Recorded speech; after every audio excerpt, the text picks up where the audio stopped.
வணக்கம். எனவே பேசுவோம். நம்ம எனவே பேசுவோம் சேனலுக்கு சப்ஸ்கிரைப் பண்ணி பெல் பட்டனை அழுத்தி ஆதரவு கொடுங்க.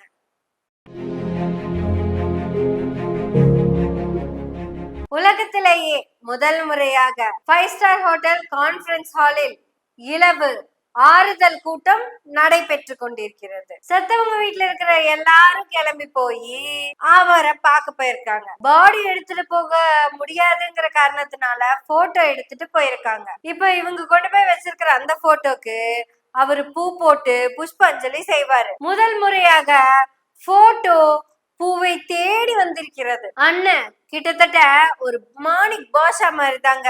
ஒருவேளை செத்து போன 41 பேத்துக்கு எம்ஃபார்மிங் பண்ணிருந்தாங்கன்னா பாடியவே தூக்கிட்டு வந்தாலும் வந்திருப்பாங்க.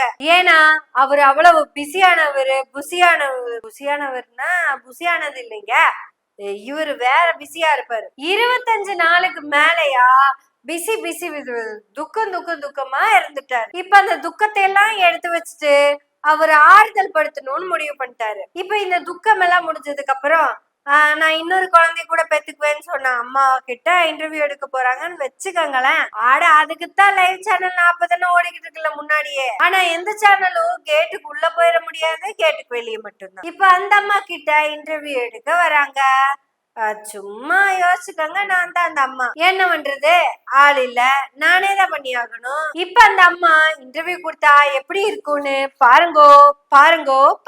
ராசாத்தி மகளே ராசா, ஊர்ல எந்த அப்பனுக்கோ அத்தாளுக்கோ கிடைக்காத பெருமைய எனக்கு வாங்கி கொடுத்த ராசாத்தி. இப்ப நாங்க எடுத்தோம்ல செல்ஃபி வித் விஜய், அதுக்கு மிகப்பெரிய வரலாறே இருக்கு. என் தாத்தனோட அப்பா ஒருத்தர்னால அவனுக்கு பெரிய ஆசை. அவனுக்கு தியாகராஜ பாகவதர் கூட போட்டோ எடுக்கணும்னு ஆசை. ஆனா என்ன பண்றது, என் தாத்தனோட அப்பனுக்கு அந்த சூப்பர் ஸ்டார் கூட போட்டோ எடுக்கிறதுக்கு குடுப்பனை இல்லை. ஒருவேளை என் தாத்தனும் இல்ல அவங்க அப்பனும் இந்த மாதிரி கூட்டத்துல நெரிசல்ல மிதிப்பட்டு செத்து இருந்தா தியாகராஜ பாகவதர் கூப்பிட்டு போட்டோ பிடிச்சிருப்பார்ல.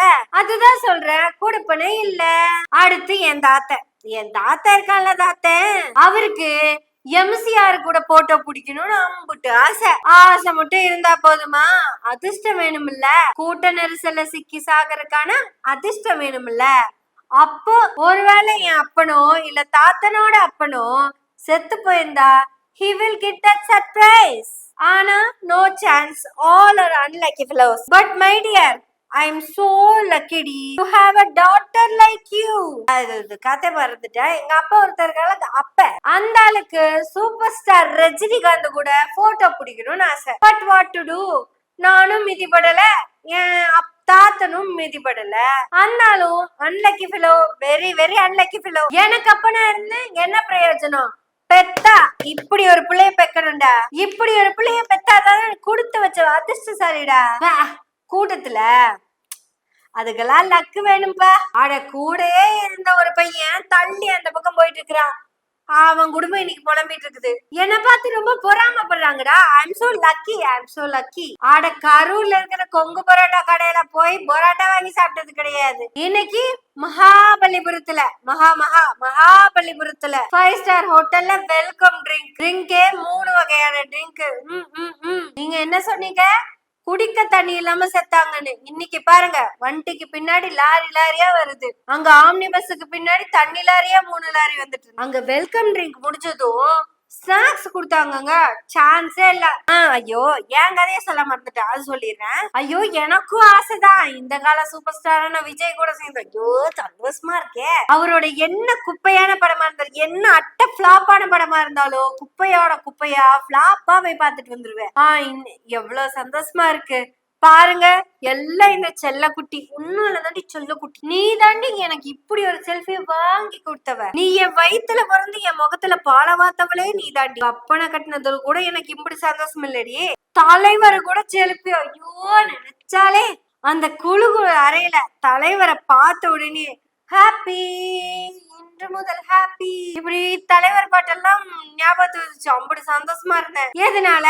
எல்லாம் செல்ஃபி. தூரத்துல நிக்கிற குல்ஃபியவே அப்படி பாக்குற நாம பக்கத்துல நின்று எடுக்கிற செல்ஃபிய பார்த்துட்டே தானே இருப்போம். உன்னை பெக்கிறப்பவே டாக்டர் சொன்னாருடி, நீ அதிர்ஷ்டக்கார குழந்தைன்னு. இந்த குழந்தைதான் எல்லா சந்தோஷத்தையும் கொடுக்குன்னு சொன்னாங்க. உங்களோட வாழ்நாள் கனவு நினைவு நிச்சயம் எல்லாத்தையும் இந்த புள்ளதான் நிறைவேற்றுன்னு சொன்னாங்களே.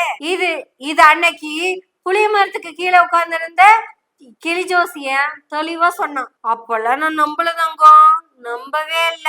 இன்னைக்குதான் என்ற பிறவி பையன் நிறைவேறி. நம்ம பரம்பரைக்கே இடப்பட்ட ஜென்ம சாபம். என் பரம்பரை மானத்தையே காப்பாத்துன, பரம்பரை கனவையே காப்பாத்துன என் தெய்வமே, பரம்பரை தெய்வமே, என் குழந்தையே, குட்டி தெய்வமே. என் தாத்தனோட அப்பனுக்கு இருந்த கனவு நிறைவேறாம போச்சு. சூப்பர் ஸ்டாருடன் ஒரு பிளாக் அண்ட் ஒயிட் போட்டோ. என் தாத்தனுடைய கனவு சூப்பர் ஸ்டாருடன் ஒரு ஈஸ்ட் பென் போட்டோ. எங்க அப்பனுடைய கனவு சூப்பர் ஸ்டாருடன் ஒரு கலர் போட்டோ. பாகவதர் பண்ணாததை, எம்ஜிஆர் பண்ணாததை, ரஜினி பண்ணாததை, digital selfie with current super star Vijay. எல்லாம் எதனால எல்லாம் உன்னாலதாண்டி ராசாத்தி. இப்படி ஒரு பிள்ளைய பெக்கிறதுக்கு நீங்க எல்லாம் கொடுத்து வச்சிருக்கணுங்க. ஏழேழு சென்மத்துக்கு நீயே குழந்தையா பிறந்து நம்ம பரம்பரை சாபத்தையே போக்கோணுங்கன்னு. அது என்ன சார்பட்ட பரம்பரை? சூப்பர் ஸ்டாருடன் செல்ஃபி எடுத்த பரம்பரைன்னு நம்ம பரம்பரைக்கே பேர் மாத்திருவோம். நம் பரம்பரையிலேயே யாரால முடியாதது என்னால் முடிந்திருக்கிறது அப்படின்னா அது உன்னால் தான். நீ மட்டும் தப்பிச்சு உசுரோட இருந்தேன்னு வச்சுக்கவே மீண்டும் ஒரு பரம்பரை சாபத்துக்கு நம்ம ஆளாயிருப்போம்ல. குடும்ப மனத்தை காப்பாத்த வந்த என் குழந்தைகளுக்கு என் குழந்தையே, நீ எனக்கு மகளாக பிறந்ததால் என் பிறவி பயனை அடைந்து விட்டேன். நீ ஒரு முறை இறந்ததுக்கே எங்க ஜென்ம சாபம் போயிருச்சுன்னா நீ ஒவ்வொரு முறையும் இறந்தால் என்னவா? மீண்டும் இப்படி பிறந்தும் இறந்தும் நம் பரம்பரையின் கொள்கையை காப்பாற்று. இப்போ 20 lakhs வாங்கி கொடுத்துட்டேன். இனி 2 வருஷத்துக்குள்ள தலைவர் கோயம்புத்தூர் போவாரு. அங்கேயும் எனக்கு 20 லட்சம் வாங்கி கொடுத்துரு. நீயே எனக்கு மகளாக பிறந்து கோயம்புத்தூர்ல இருக்கிற அந்த பஸ் கடையிலேயே. இப்படி எல்லாம் நடக்காது. இப்படி எல்லாம் யாராவது பேசுவாங்களா? இதெல்லாம் நடக்கவே நடக்காதுன்னு நாம நினைப்போம். ஆனா விஜய்க்கு இதெல்லாம் கலை வந்த கை. அவரு நினைச்சா என்ன வேணாலும் பண்ணலாங்க. உலகத்திலேயே இப்படி ஒரு இழவு கூட்டத்தை எவனாவது நடத்திருப்பானா? அப்படி என்னத்த அங்கே உட்கார்ந்து அவர் பெரிய பிஸியா இருக்காருன்னு யாராவது கேளுங்க. யாரும் கேட்க வேணாம். எல்லா சேனல் லைவ் ஓடிட்டு தான் இருக்குது. இன்னைக்கு வரைக்கும் நீ ஏண்டா லேட்டா போனன்னு ஒரு வார்த்தை கேட்கல.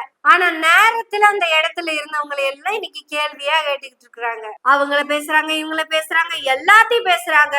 விஜய பேச மாட்டேங்கிறாங்க. ஏன்னா விஜய் 7 லக்கணமும் உச்சம் பெற்ற ஒருவன் இப்படி கூட இழவு கேட்கலாம். என்ன பேச்சு பேசுறாங்க எல்லாரும். நாமளும் பேசுவோம். எனவே பேசுவோம் நாள்தோறும். உங்களுடைய ஆதரவுகளை நன்றிகளோடு எதிர்பார்த்து கொண்டிருக்கிறோம்.